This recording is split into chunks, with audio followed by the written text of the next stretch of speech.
My dear Frodo, you asked me once if I had told you everything there was to know about my adventures. Hello, welcome to Premier Scene. I'm Claire Well, I can Bueno as honestly we're say I have told you transported the to truth. Middle-earth as we attend the I may royal not have film told you performance all of of it. The Hobbit, an Bilbo unexpected Baggins. journey. I'm looking for someone to share in an adventure. Far to the east, over ranges and rivers, lies a single solitary peak. The dwarves are determined to reclaim their homeland. If I said to you, Andy's Flying Circus, what Yes. would you Oh, well, Andy's Flying Circus was the nickname for the second unit. And it was coined by Belinda Lee Hope, who was our production coordinator, who made T-shirts saying Andy's Flying Circus. And that was it was the rock and roll unit. Second unit was the rock and roll unit. We had great fun, a wonderful collaborative team, and we shot, for 200 days, some pretty hardcore stuff. Lots of aerials, battle sequences, obviously working with the cast. It was great. And how have you evolved as an artist from being a director? When you're learning from someone like Peter Jackson, who is such a visionary and actually beyond anything really understands the true nature of storytelling, and even when you're working on as big a canvas as this and a huge universe as this, it's actually all about the human condition and all about the emotional content of these characters pitted against that world. So that's, I think, the biggest clue to directing is support the performance with the camera, and that's what he does, to the nth degree, really. I like visitors as much as the next Hobbit. But I do like to know them before they come. Visiting. Mr. Baggins? At your service. When you're working with a director like Peter, who knows the material inside out, is that a huge benefit to you? It is. What it is, you're invited onto a team by somebody like Peter, and that is just a real honour. But working with somebody like Peter creates a big ensemble feeling, not just amongst the cast, but the whole crew, and it goes right down. So when you're arriving at work at 4 o'clock in the morning, you're met with smiles from people that are happy to be there and happy to be, even though it's 4:30 in the morning, I mean, that says something, that goes through the whole, and that's like 600-700 people. It is a really, really, it's an amazing thing to have that kind of, it's because it's because at the end he is an artist, and that's what it's all about. He is a creative artist, he's a passionate artist. And that feeling floats right down. Everybody's happy to be in work, happy to be there. That's great. With regards to your character as well, what was it the characteristics that you felt brought to the team, to the ensemble? Oh, well, what was fun was we were all, when we first introduced to our characters, mine had an axe in my head, and we're all given an opportunity right then and there to actually input on how our journey might go through the film. And so we decided with Bifur that he would only speak in Kuzdul, which is ancient Dwarvish, and not many people understand him. And also, he's a bit zoned out. He's kind of like Ozzy Osbourne or something. We call him the rock and roll dwarf because he kind of just, he's not quite there all of the time. But it's a source of amusement. Oh, it is. It's a lot of fun, it's great. So we all discovered our own journeys, and we got to input on that.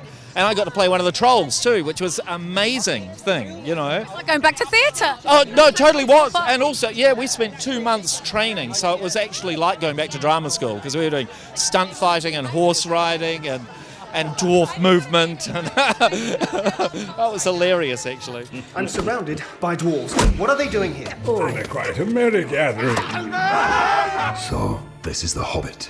You asked me to find the 14th member of this company, and I have chosen Mr. Baggins. Me? No. Hobbits can pass unseen by most if they choose, which gives us a distinct advantage. So Peter had you in mind for the role. What did that mean to you? It meant everything to me. I mean, it means that I'm able to do all this. He was adamant about me for some reason. Seize this chance to take back Erebor! Here, Mr. Bilbo, where are you off to? I'm going on an adventure! When you first read the script, what was it about Bofur that resonated with you? Well, I mean, it was a work in progress, really, the script. I mean, it changed a lot as we developed the characters, and there's a lot more to come in 2 and 3. I liked him. I thought he was playful. I thought he was optimistic. I thought he was a bit of a laugh. I think he liked a drink and a fight, and so it seemed like I could do that. Why don't we have a game of riddles? And if it loses, what then? Well, if it loses, precious, then we eat it. If Baggins loses, we eat it whole. Fair enough. I imagine you got to work on some marvellous locations, but I presume as well, was there a lot of green screen involved? Loads of green screen. How does that, is that a process you enjoy? Does that allow you as an actor to allow your imagination to go wild? Yeah, I mean, this is my first movie. So I've always done theatre before, and I'm used to not having the budget to have the prop there and bullshit my way through it. So it was really easy for me to pretend that stuff was there. Yeah, when I went in the cinema and actually saw what they did with it, I was blown away, you know. But I was really fine with the green screen. I really enjoyed it. Did you have to kind of rein your performance in, because normally as a theatre actor you have to project to an audience? I guess. But Pete was great for that. He would just say less or more, Adam, please. You know. You can't second guess him, really. He would, and also they had great monitors on set, so you could just have a little cheeky look and see if your performance was landing. But yeah, he knows what he wants. He's made the decision before we've even got to set, so he works it out before you do. So this is your purpose, to enter the mountain. What of it? There are some who would not deem it wise. Well, I mean, the first thing was, quite often, especially if we're on location, we'd have quite an early call, like we'd get in maybe 4:30 in the morning. I'm not the best that time of the morning. You need to ask Jed Brophy about that, because he's the world's happiest man at 4 o'clock in the morning. And we'd sit there, and maybe it would take an hour and a half to 2 hours to get the prosthetics on, and then we'd have a bit of breakfast, and then we'd get our hair on, and then we'd sit down, and then we'd start to slowly get changed into our costume. And we could be sitting around for a little while. I mean, that's just the nature of shooting with 13 dwarves and a whole lot of other characters. And do you work with the hair and makeup beforehand to work out how it all works before you actually go to shoot? Yeah, I mean, like a lot of the design was already done. I think they based the designs on what we looked like, which was fantastic. And, we could have input here and there. But, I mean, when you've got such an incredible design team, and you've got, where to workshop and the prosthetics and the hair and makeup people that we work with, I mean, you just pretty much, you're in awe. And I just leave it to them, and I turn up and they put it on, and it looks fantastic. A dark path has found a way back into the world.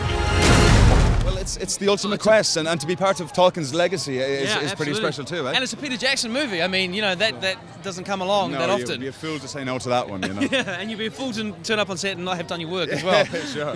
And you're working with obviously a director who's so passionate as well. Does that sort of come down to you guys as well, and add that extra enthusiasm for you to want to give so much more too? Yeah, absolutely. I mean, Peter, he really drives the movie. He's got a fantastic energy. He's very humble, very, very modest guy about his talent and stuff. But when he walks on set, everyone wants to bring their game, And Peter has this ability to make something on such an epic scale feel much more intimate. Like you really don't feel like you're working on this massive movie. You feel like it's just between you and him. It's great, really, isn't it? Yeah. Mithrandir, why the halfling? Why Bilbo Baggins? Perhaps it is because I'm afraid. And it gives me courage. It's Gandalf the Grey. He's the man with the big pointy hat who smokes and drinks and likes fun and lets off fireworks. So there's all that happening. And but also he's a man who's got to keep an eye on Middle-earth and make sure... He's not a man, a wizard, sorry. To make sure that things aren't getting out of control. And no, it's a bit more of the same. And great joy to be back with Peter Jackson.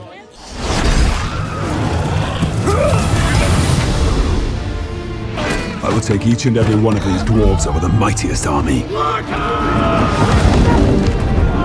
When you go back and think about your grandfather's books, you must be very proud to... Oh, enormously. Enormously. And certainly when you come to an event like this, where you see the Hobbit everywhere and, Tolkien's name, it fills you with a great deal of pride, And has Sir Peter been very sensitive to work with you, with the family, to maintain the essence of it? Well, there's no working relationship there, but Peter anyway is very sensitive because he's a fan of Tolkien and a fan of the works. And I think it could only be that way. I think if you come from a fan point of view, then you're going to make them as best and as loyally as possible. So, and that's what Peter and the whole crew have done. Loyalty, honor, a willing heart. I can ask no more than that. Well, that's it from Premier Sceners. We were able to go there and back again. I'm Claire Bueno, and we'll see you next time. Home is now behind you. The world is ahead.